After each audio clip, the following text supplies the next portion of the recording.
Fire and EMS had an initial response, determined that there was an active gas leak. The gas company was notified. There was an evacuation of the immediate area that took place. As the gas company was working to localize and mitigate the gas leak, there was an explosion.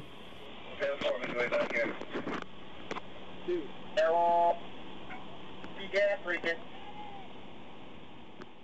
There is debris that is strewn across the large area. The roof of the house is in another yard. There's debris in the street. There was concussive damage to a number of houses, from houses in the 30 block all the way up to the 90 block of Oak Avenue. So it's a very large area.